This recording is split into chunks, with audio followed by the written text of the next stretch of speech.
आगाह कर रहे हैं कि सुप्रीम कोर्ट में पनामा केस की समाअत में इस वक्त वक्फा है और जो सियासी लीडरान हैं, जो कायदीन हैं, उनकी आमद भी हुई है सुप्रीम कोर्ट और उन्होंने भी अपने ख्यालात का इजहार किया है। और इसी से मुताल्लिक आपको अपडेट कर रहे हैं कि आज की समाअत से मुताल्लिक अब तक जो पेशरफ्त सामने आई है, इसी से मुताल्लिक भी इससे पहले आपको आगाह किया। हुकूमती वकील ने अपने दलाइल दिए हैं और अदालत से खारिज मामलात की पड़ताल से मुताल्लिक बात की गई है और वज़ीर आज़म के वकील ने 20 अप्रैल का हुक्मनामा पढ़कर सुनाया है और जजेस की जानिब से रिमार्क्स दिए गए कि JIT को किसी किस्म का ऑर्डर पास करने का इख्तियार नहीं है। ऑर्डर सिर्फ अदालत उस्मा जारी करेगी। JIT ने सिर्फ सिफारिशात की हैं। हम JIT के सिफारिशात के पाबंद नहीं हैं। साथ ही साथ आपको बता रहे हैं कि नून लीगी रहनुमा और पाकिस्तान तहरीक इंसाफ के रहनुमा भी आज सुप्रीम कोर्ट पहुंचे हैं। जमात इस्लामी के रहनुमा भी आज अदालत पहुंचे हैं और उनकी जानिब से मीडिया टॉक भी की गई है। जमात इस्लामी के रहनुमा लियाकत बलोच आए, शेख रशीद ने मीडिया से बात की। शेख रशीद की जानिब से कहा गया है कि वॉल्यूम 10 आम करना चाहिए और वॉल्यूम 10 खुल गया तो हुकूमत मजीद पछताएगी। उनके नतीजे में ना सिर्फ लंदन बल्कि स्विट्जरलैंड में और बाकी मुल्कों में जहाँ से म्यूचुअल लीगल असिस्टेंस मांगी गई है, वहाँ पर मजीद प्रॉपर्टीज, मजीद बिजनेसेस डिस्कवर हुए हैं। और वॉल्यूम 10 अब देखते हैं नवाज शरीफ साहब और उनकी टीम के ऊपर छोड़ा है जजेस ने, वो खुलवाएं।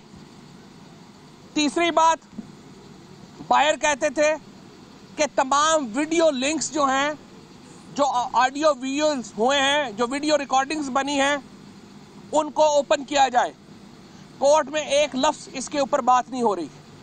हम कहते हैं, हमने पहले भी कहा था ये प्रोसीडिंग्स बराह रास्त दिखाएं। हम अब भी कहते हैं वीडियोस रिकॉर्डिंग जारी की जाए, क्योंकि हमें पता है कि इन वीडियो रिकॉर्डिंग को जारी करने के नतीजे में पाकिस्तान की फिल्म इंडस्ट्री को कितना फ़ायदा होगा, सिनेमा इंडस्ट्री को कितना फ़ायदा होगा।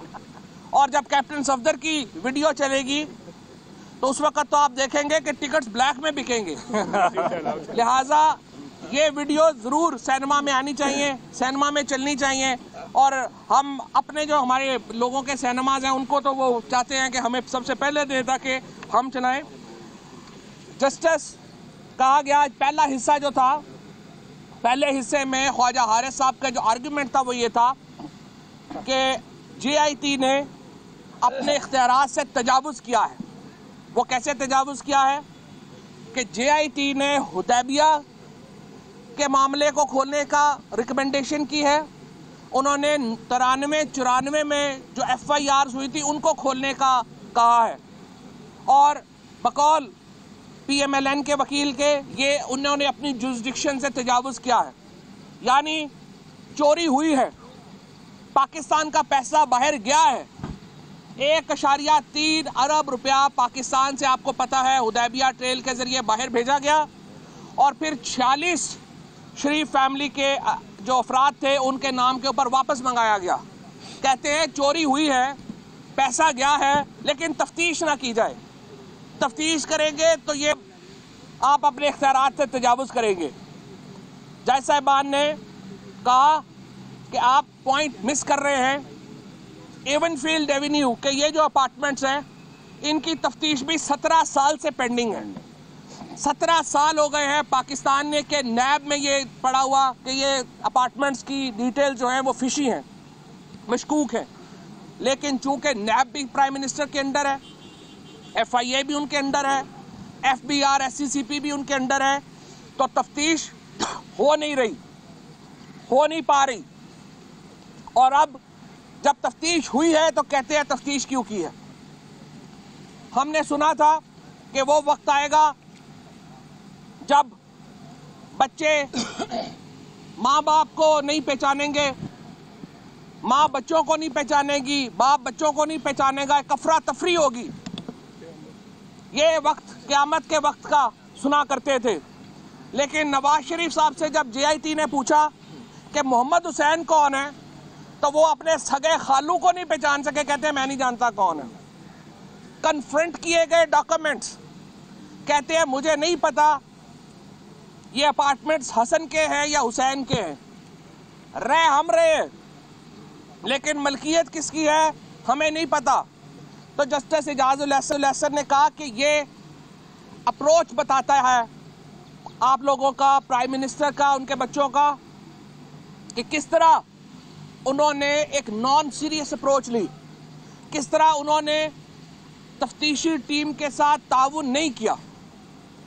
अब जो यहाँ पर अगर डॉक्यूमेंट्स आप देखें तो जो चीज़ें एडमिटेड है, सबसे पहले दुबई की कंपनी FZE एडमिट कर ली गई है।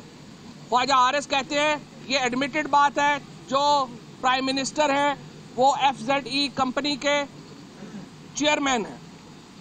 फिर अकामा इस कंपनी की बुनियाद के ऊपर लिया, ये एडमिट कर लिया गया है, अकामा FZE कंपनी के नाम के ऊपर लिया गया। फिर कहते हैं अकाउंट डिटेल्स जो वहां पे दी गई, कहते हैं अकाउंट डिटेल्स उनको डिनाई नहीं कर रहे, कह रहे हैं वो सही है। कहते हैं मुस्लिम लीग नून को JIT ने लिखा है कि 10 करोड़ रुपया दिया था, हमने 10 करोड़ नहीं दिया था, हमने 14 करोड़ 50 लाख रुपया दिया था और 4.5 करोड़ रुपया वापस ले लिया था। PMLN के हिसाबात में ये चीज़ रिफ्लेक्ट नहीं होती। और जिस तरह मैंने पहले भी बताया था कि नून लीग को इस्तेमाल किया गया मनी लॉन्ड्रिंग के लिए।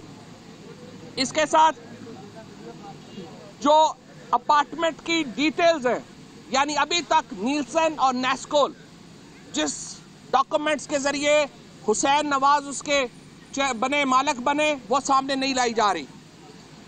ट्रस्ट डीड के बारे में जो JIT ने कहा उसको डिनाई नहीं किया गया। कैलिबरी फॉन्ट के बारे में डिनाइल नहीं है। तमाम ऑब्जेक्शंस जो इस वक्त तक लिए जा रहे हैं वो फ्लिमजी हैं और उनका वाहिद मकसद सिर्फ ये है कि ट्रायल को डिले किया जाए। वकील किए गए हैं 4, 5, 6, क्योंकि पैसे हैं और वकील पैसों से आते हैं। वकील आए हैं, एक वकील ख्वाजा हारिस साहब ख़त्म करेंगे, फिर दूसरा वकील शुरू होगा, फिर तीसरा वकील शुरू होगा।